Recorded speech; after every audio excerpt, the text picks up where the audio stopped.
On se retrouve aujourd'hui pour une vidéo où je me fais souffrir parce que je vais vous lire les pires commentaires sur mes livres favoris.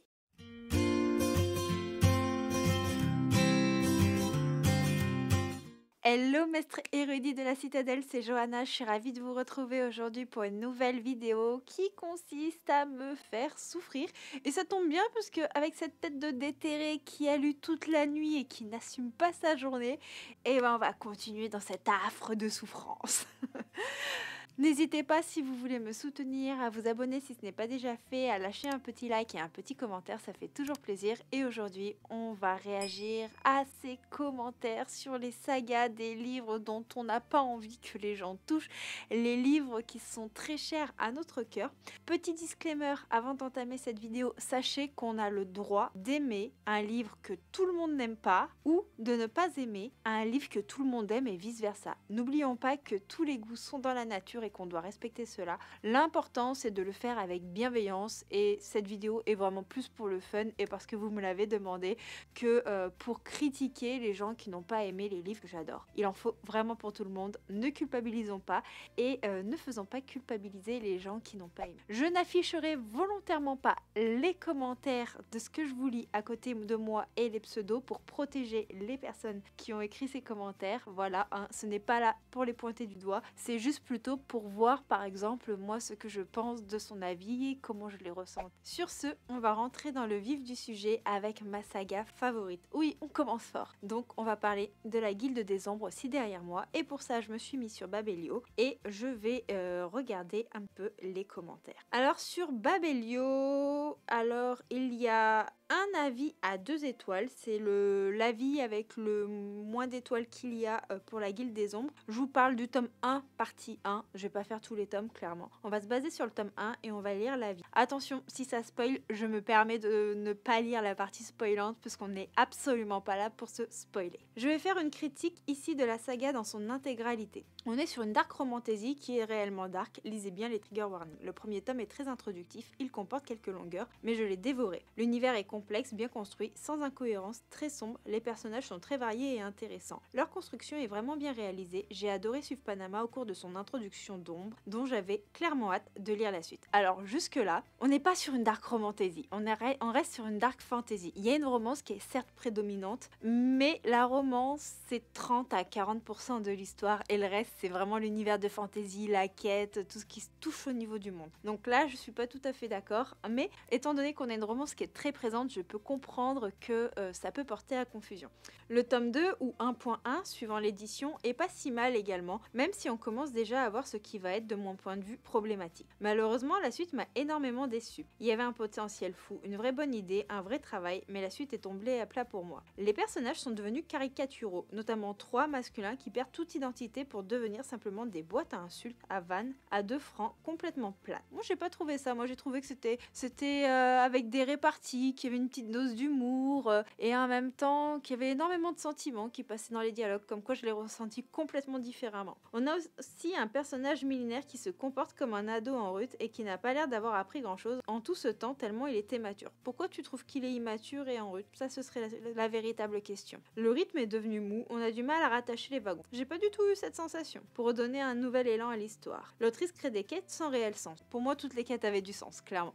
Je sais pas si on a lu la même histoire, mais pour moi, toutes les quêtes avaient du sens. Après, peut-être qu'il y a des choses qui t'ont dérangé et qui, malheureusement, ont fait que tu n'as pas été captivé par des quêtes. Je sais que quand je n'accroche pas une histoire, même les quêtes qui ont du sens me paraissent insensées, mais ça, c'est vraiment propre à chacun, hein, bien entendu. Mais surtout, les scènes de sexe ont pris de plus en plus de place jusqu'à l'overdose. Oui, il faut savoir que le tome 1.2 est vraiment très spicy et si vous avez vraiment beaucoup de mal avec le spicy, ça peut vous déranger, sachant que c'est dans un contexte assez malaisant. Donc là, il faut vraiment lire l'intégralité de la saga pour comprendre pourquoi ces scènes étaient essentielles, mais je peux comprendre que forcément ça peut déranger. Peut-être parce qu'on m'a vendu ce livre comme une dark fantasy et pas une dark romantasy. Alors, on est dans une dark fantasy mais qui contient une dark romance. C'est la petite nuance. Aujourd'hui, la maison d'édition et tout ça a remis les trigger warnings en avant par rapport à ça. Sur les 6 tomes, on peut retirer au moins l'équivalent d'un tome de scènes de sexe. Et encore, si elles étaient toutes utiles, j'entends, mais ce n'est clairement pas le cas. Bon, il y a quand même pas un tome. sachant que les tomes sont très épais. Bref, si vous cherchez une dark romantasy avec beaucoup de smut, allez-y, vous allez sûrement aimer, sinon passez votre chemin. Alors, après, il y a un dernier paragraphe, enfin, il y a un avant-dernier paragraphe, mais lui, je peux pas vous le lire parce qu'il va vous spoiler un petit peu la saga. Je vais lire le dernier, toutefois. J'aimerais aussi vraiment comprendre pourquoi, dès le tome 1, l'autrice fait le choix de nommer 3 personnages importants quasiment pareils. Fournaise, Faucheur, Funès. Ils sont pas pareils. Vraiment, ça rajoute énormément de confusion dès le départ. Je ne trouve aucune justification dans la suite du récit. De même, avait-il vraiment besoin d'avoir 2 voire 3 prénoms surnoms? Oui, c'est hyper important justement pour protéger leur identité lorsqu'ils sont en dehors de la guilde. Je trouve ça inutilement complexe et très emmerdant. Au début du récit, le temps de prendre ses marques. Bref, je n'ai pas apprécié ma lecture, pourtant j'y croyais. Bah écoute, il en faut pour tout le monde. Après, il y a certains trucs, je comprends totalement que ça peut porter à confusion, que ça peut gêner. Après, sur d'autres points, j'ai pas forcément eu l'impression de lire la même histoire, mais ça, c'est vraiment propre à moi. Allez, on va voir s'il y a un deuxième commentaire. Alors, sur les 61, il y a 61 avis 5 étoiles, 25 4, et je vous ai lu le 2 étoiles, et il y a 6 avis 3 étoiles. Je vais prendre au pif. Ah, il y en a un dans les 3 étoiles où c'est 2,5. Il y en a un autre 2,5. Allez, je vais prendre celui-là. Je l'ai pas lu, on va le lire, découvrir ensemble. Un roman qui se lit assez facilement malgré le nombre de pages. L'univers un peu complexe au début se dévoile peu à peu. On est dans de la dark fantasy, une guilde d'assassins, des relations ambivalentes, voire malsaines entre certains personnages. Oui, on est dans du dark, vraiment, sur tous les points. Là-dessus, je peux pas le nier.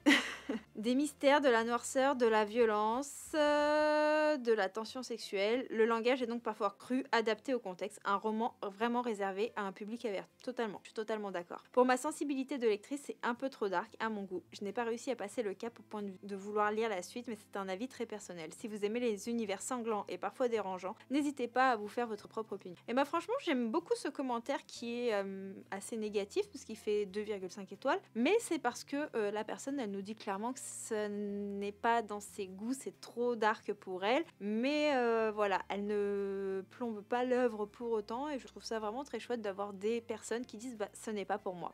Et clairement, moi je vous dis systématiquement, c'est une saga pour public averti et qui aime lire du dark. C'est-à-dire que forcément, il y a des sujets qui vont vous mettre mal à l'aise. Forcément, il y a des choses qui ne pourront pas vous plaire. Allez, je vous en lis un dernier. On va dire qu'on va faire 3 commentaires. Allez.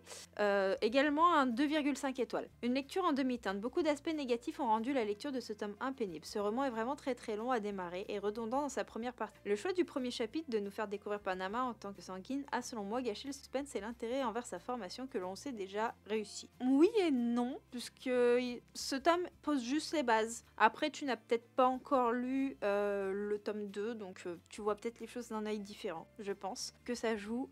Est-ce que, pour ceux qui ont lu, vous trouvez que le prologue vous gâche un petit peu le suspense de la saga? N'hésitez pas à me le dire en commentaire, en toute manière. Je suis prête à tout entendre, tous les goûts sont dans la nature. La multiplication des noms, surnoms des personnages fait qu'il est parfois difficile de comprendre de qui on parle, mais surtout la relation entre l'héroïne et son mentor est extrêmement malsaine et malaisante. Ouais, ça c'est un point qui est assez négatif, mais qui est hyper important pour la suite du développement de l'histoire, parce que c'est un petit peu ça qui va être l'élément déclencheur et qui va faire que toute la saga va prendre une tournure hyper intéressante, mais je comprends totalement que ça peut déranger. Justement, je vous ai dit, on est sur du dark sur tous les aspects. Cependant, la deuxième partie du roman, lorsqu'il commence enfin à se passer quelque chose, devient plus intéressant. Elle donne envie de poursuivre la série pour découvrir les rouages de ce monde que les 400 pages d'introduction n'ont visiblement pas suffi à dévoiler entièrement.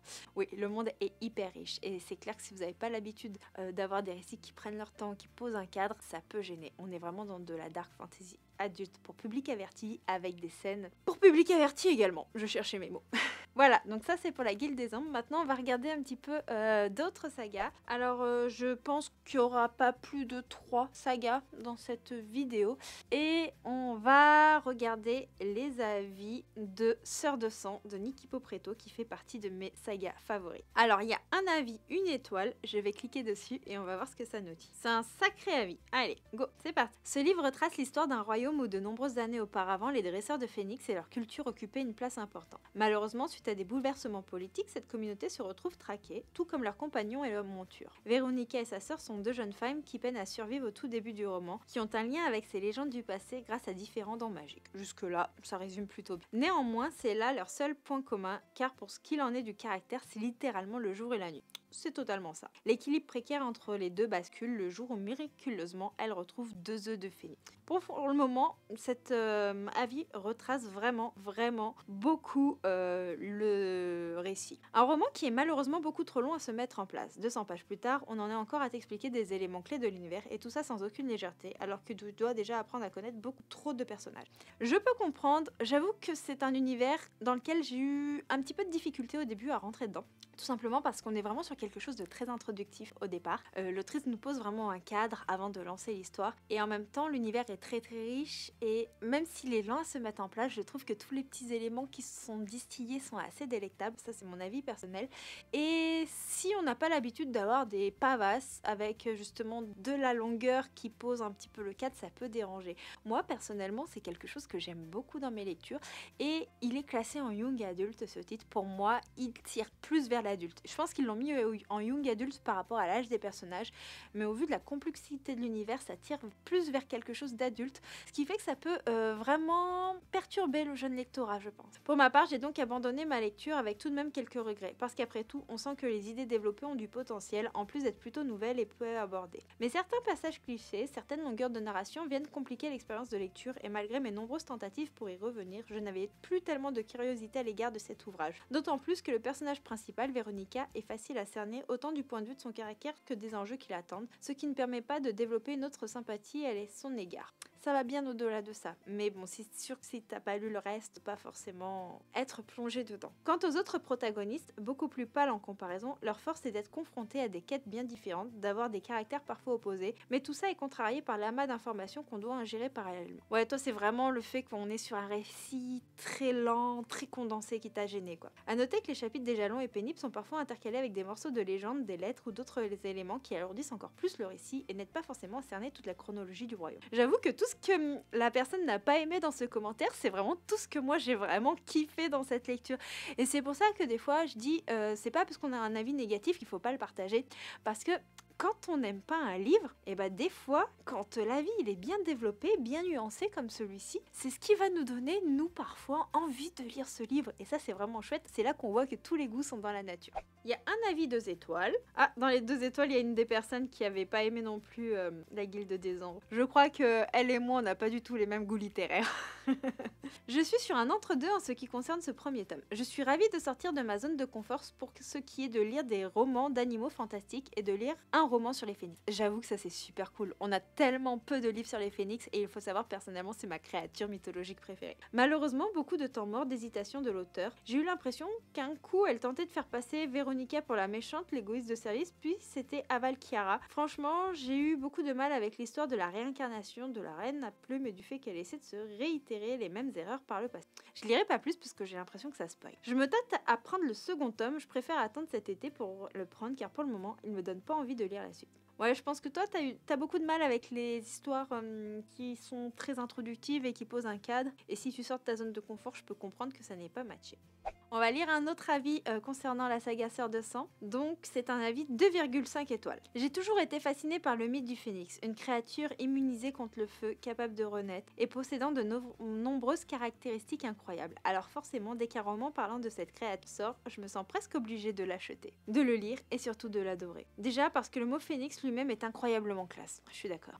Mais aussi parce qu'en général, les ouvrages qui traitent de l'animal sont des ouvrages de médiéval fantasy et qu'est-ce que je dois redire à quel point j'aime le médiéval fantasy. Bref, est-ce que c'est le cas de ce premier tome de l'envol du phénix? Disons que j'ai passé un excellent moment avec ces personnages, mais que ça n'a pas été un coup de cœur pour autant. Je vous en dis plus. Bon, ça a pas l'air si mauvais que ça pour autant, hein, pour 2,5 étoiles. On va voir, on va lire la suite. Le roman commençait bien. On découvre 2 sœurs, Val et Véronica, qui attendent l'éclosion de 2 œufs de phénix. Les 2 sœurs possèdent le même don, capable de communiquer avec les animaux et capable de télépathie et de prendre le contrôle des gens. On nous présente les 2 sœurs comme diamétralement opposées. Là où Val n'est que dureté, violence, contrôle, Véronica est douce, patiente, remplie de bonté. Jusque-là, c'est bien. J'admets que le roman ne permet pas forcément d'apprécier le personnage de Val. Elle prend souvent les mauvaises décisions, elle cherche toujours à tout contrôler. Elle utilise la force et la violence pour toujours parvenir à ses fins. C'est peut-être juste moi, mais j'ai du mal à apprécier ce genre de personnage. En même temps, elle n'est pas faite pour être appréciée.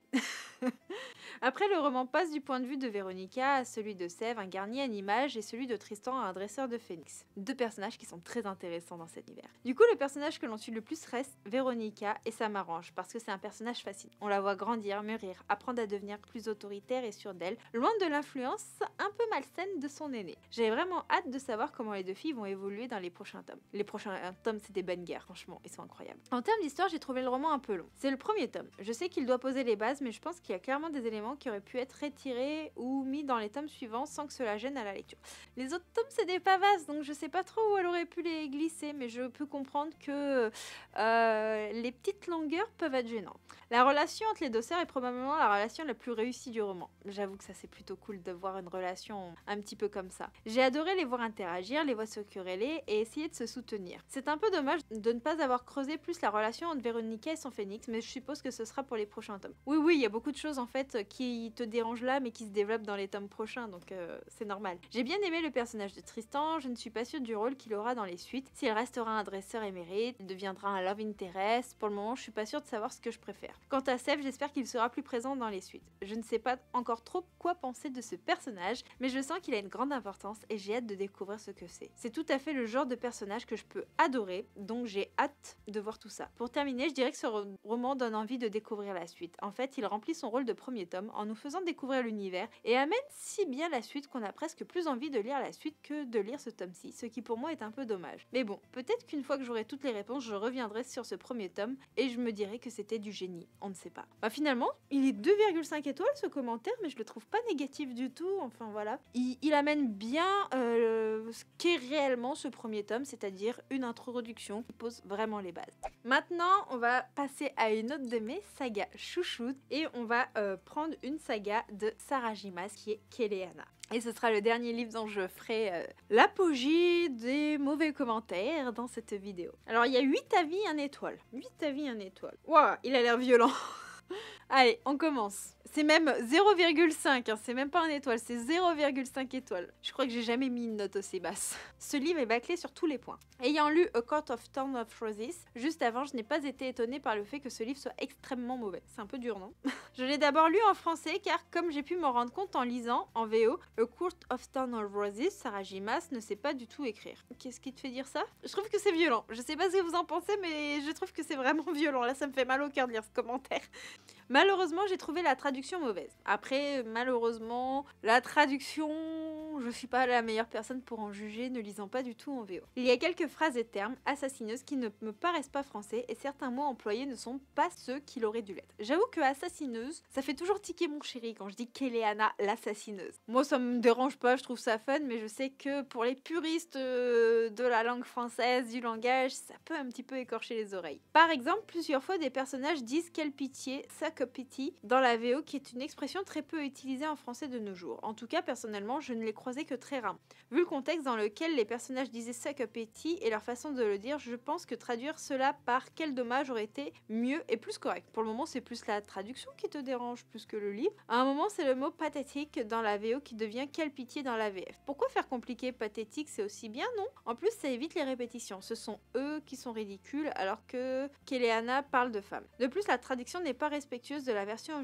originale. Je ne saurais dire si c'est une bonne chose ou une mauvaise chose. Il manque aussi des phrases de la VO. J'ai donc trouvé cela très mal écrit, mais au vu de la plume terriblement mauvaise de Sarah J. Maas, je ne m'attendais pas à grand chose. Pour le moment, tu nous dis pas pourquoi tu trouves la plume mauvaise? C'est ça qui me titille. C'est ton avis, hein, c'est ton ressenti qui est totalement personnel. J'ai voulu comparer avec la VO, alors je l'ai lu en anglais. Il faut croire que j'aime souffrir. Il y a beaucoup de répétitions dans la traduction, mais dans la VO, il y en a énormément. Riftold, that's where she was in the glass castle, no, in the stone castle, Bennett. Je m'excuse pour mon accent anglais. VF Ritold, elle était à Ritold, dans le château de Vernon, dans le château de Pierre qui était au-dessous. Bref, elle recite plusieurs phrases anglais VF, je vais pas toutes vous les lire. Il y en a un paquet. Wouhou, quel... Encore une fois, je comprends le style que Sarah J. Maas essaye de donner à son écriture, mettre l'accent sur certains points en répétant. C'est un style utilisé par plein d'auteurs, un style que j'apprécie quand il est bien réalisé, mais il ne faut pas l'utiliser tout le temps. Sinon, il n'y a plus du style, c'est juste ultra lourd. Et Sarah J. Maas ne sait pas faire. J'ai pas ressenti du tout ça, moi. Je ne pensais pas cela possible, mais la plume de Sarah J. Maas dans ce livre est encore pire que dans A Court of Thorns and Roses. Alors il faut savoir que je trouve moi aussi le tome 1 de Keleana moins bon que Un palais d'épines et de roses à Cotard. Toutefois, il faut savoir que Keleana, c'est le premier livre qu'elle a écrit. Mais il est déjà très très bien, de mon point de vue bien entendu, il est déjà très très bien et la saga se bonifie de tome en tome. En fait, le tome 1 c'est une fois de plus une introduction à l'univers, à ce qui va se passer et vous n'êtes pas prêt en fait de la tournure des choses dans la saga. Dans la VO, il y a une abondance de tirés quadratins, c'est toujours aussi désagréable à lire et H casse le rythme de la lecture, c'est infernal. Dans une seule phrase, il y en avait 5 tirés quadratins dans la même phrase, c'est énorme. Comme dans Akotar, elle n'a pas de vocabulaire, elle réutilise les mêmes mots, phrases, expressions, métaphores et tournures de phrases encore et encore. Ça m'a pas perturbé moi. Ce livre fait évidemment partie de mes pires lectures. En cherchant un peu, j'ai appris que Sarah J. Maas avait commencé avec Throne of Glass alors qu'elle avait 16 ans avant de le publier à 26. Au début, j'ai pensé que son jeune âge, lorsqu'elle a commencé l'écriture de livre, pouvait être un peu expliqué, mais pas excusé, la qualité déplorable de cette histoire. Mais en y repensant, elle y a quand même passé 10 ans dessus pour sortir un truc pareil. Comment est-ce possible de sortir une telle chose aussi bâclée, aussi peu travaillée alors que tu es censé l'avoir bossé pendant 10 années? Il est vraiment dur cet avis, vraiment. Je crois que c'est peut-être l'avis le plus dur que j'ai lu dans toute la vidéo. Dès le début, Keleana m'a été insupportable. Elle revenait constamment sur le fait qu'elle était sale pour finalement dire que ça lui importait peu car elle était super assassin de la mort qui tue, qui a subi un entraînement de la mort qui tue, qui a été esclave et obligée de travailler dans des mines de sel, qui s'est embarrassée car elle a quand même honte d'être sale. Je me suis un petit peu essoufflée à lire cette phrase. Keleana est particulièrement ridicule et pitoyable. Ok, t'as pas matché avec le personnage, ça peut arriver. Elle imagine je ne sais combien de façons de s'enfuir, mais jamais elle ne tente quoi que ce soit, et quand elle a une ouverture immense pour s'enfuir, elle ne le fait pas. Keleana n'est-elle pas une assassin? N'est-elle pas la plus redoutée, la meilleure assassin de tout le royaume, dont on nous rebat les oreilles durant tout le livre? Son métier n'est-il pas de tuer des gens? Quelques lignes plus tard, Keleana accuse mentalement le roi. Je ne sais pas quoi dire tellement ces moments sont absurdes. Keleana n'est rien d'autre qu'une gamine capricieuse, stupide, misogyne, tellement imbue d'elle-même et narcissique que je n'avais qu'une envie, la gifler. Ouf, elle a eu vraiment du mal avec la protagoniste, hein, la madame qui a écrit le commentaire. Hein. Ouh, ça a été dur. Et qu'elle meurt aussi dans d'atroces souffrances, afin de payer la souffrance que j'ai endurée en devant me le coltiner. Waouh, quelle violence! Mais quelle violence! Je crois que je vais m'arrêter là, parce que en fait, il y a encore 15 000 lignes de commentaires, et je trouve cet avis pas du tout justifié. Personnellement, c'est bien entendu un ressenti totalement personnel, mais je trouve cet avis beaucoup trop violent. Vraiment, beaucoup trop violent. On va lire un autre avis, mais un 2 étoiles. Et un petit peu plus court. Je vais malheureusement aller à l'encontre de la majorité des avis, car je n'ai pas aimé ce livre. Il était pourtant plein de promesses. Une magnifique couverture, un titre très accrocheur qui promettait de l'action, du sang, des assassinats et une combattante, une vraie. Je n'ai pas trouvé grand chose de cela. Je pourrais même dire que je me suis ennuyée au point d'avoir eu beaucoup de mal à terminer ce roman et à me projeter sur celui que j'allais lire après.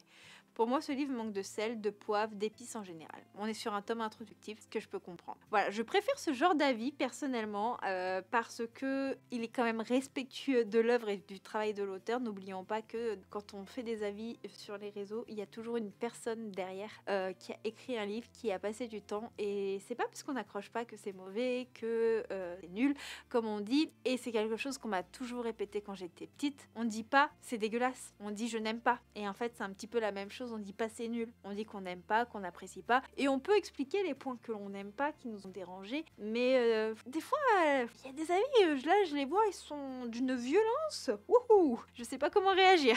Allez, c'est parti, un avis de 1,5 étoiles. D'emblée, j'avais quelques soucis avec la traduction du titre qui sonne extrêmement mal à mes oreilles, mais quand il a été proposé en lecture commune, pas à pas, je me suis laissé tenter. Alors pour le coup, le titre va changer, je sais pas si vous êtes au courant, Sarah J. Maas a demandé à ce que la saga Keleana reprenne le titre Throne of Glass. Voilà, donc ça va arriver d'ici peu. Dans cette histoire, on va suivre Keleana, jeune fille assassin, que le prince d'Orient vient extraire de sa détention à Andovier pour l'emmener à la capitale et faire d'elle son champion dans un tournoi qui déterminera le champion du roi de son père. L'intrigue est donc très simple. Les personnages sont des clichés du young adulte. Pour le moment, j'ai rien à redire, c'est un peu ça. Héroïne badass, mais complètement incohérente car élevée en assassin. Elle prise néanmoins les arts et la lecture, se comporte en midinette devant les deux autres comparses du triangle amoureux. Le prince, bien évidemment, très beau, arrogant, présomptueux et son capitaine de la garde, un brin nounours protecteur. Ai-je besoin de continuer? Là, c'est un chouïa dur, mais oui, les deux premiers tomes comportent un triangle amoureux, chose qui va complètement passer inaperçue dans la suite. Et Et au départ, on peut se demander si Keleana est si badass que l'on peut croire au vu de ce qu'on nous dit sur les mythes d'elle. Tout s'explique un petit peu plus tard. Mais voilà, faut quand même passer les 2 premiers opus pour voir à quel point Keleana est un personnage incroyable. Mais ouais, je peux comprendre que ce premier tome ait donné ce sentiment. Les tomes sont sortis par les trous de nez très rapidement. Ils sont gros, très trous de nez. Quel personnage secondaire rattrape un peu le temps. Mais la grosse majorité du livre a été un flop pour moi, avec un mix de tout ce qu'on a rencontré en fantasy, mais avec un arrière-goût réchauffé dans un style plus que banal, même si très abordable. Un grand château aux hauteurs improbables, des intrigues de cour, de lutte de pouvoir, des souterrains, des passages secrets, des épreuves, du poison, du combat, de la magie mystérieuse, des invocations et beaucoup trop de romances dégoulinantes, de mièvreries et de scènes dignes de romans sentimentaux. Ouais, on est quand même dans une romantaisie. Pas grand chose à retenir de cette première lecture de l'auteur, la partie sur la magie, bien que classique, serait la seule digne d'intérêt, mais trop peu développée et toujours sans grandes originalités. Je vais m'arrêter là et conseiller ce livre aux amateurs de romance young adulte plus qu'aux amateurs de fantasy. On est dans une romantaisie pour le coup, on n'est pas dans une fantasy. Y voir un roman détente qui ne vaut que le temps de le lire et ce sera bien vite oublié. L'essentiel sera d'y trouver ce que vous cherchez, ce qui ne fut pas mon cas. Oui, c'était juste pas une lecture pour toi. Mais voilà, t'as expliqué pourquoi et t'as pas été méchante dans ton avis. Ça me va. Genre la nana, faut que ça lui aille. Voilà. Bon, après m'être fait du mal en lisant les commentaires négatifs de mes sagas chouchou, il y en a d'autres sagas que j'aime beaucoup. Dites-moi si vous voulez revoir ce genre de vidéos sur la chaîne, bien que c'est un concept qu'on voit sur de nombreuses chaînes. N'hésitez pas à me le dire, peut-être que je me referai souffrir en faisant cette vidéo. En attendant, si celle-ci vous a plu, n'hésitez pas à laisser un petit commentaire, un petit pouce en l'air. Et en attendant, moi je vous fais des très gros bisous et on se retrouve très bientôt pour une prochaine vidéo. Ciao, ciao!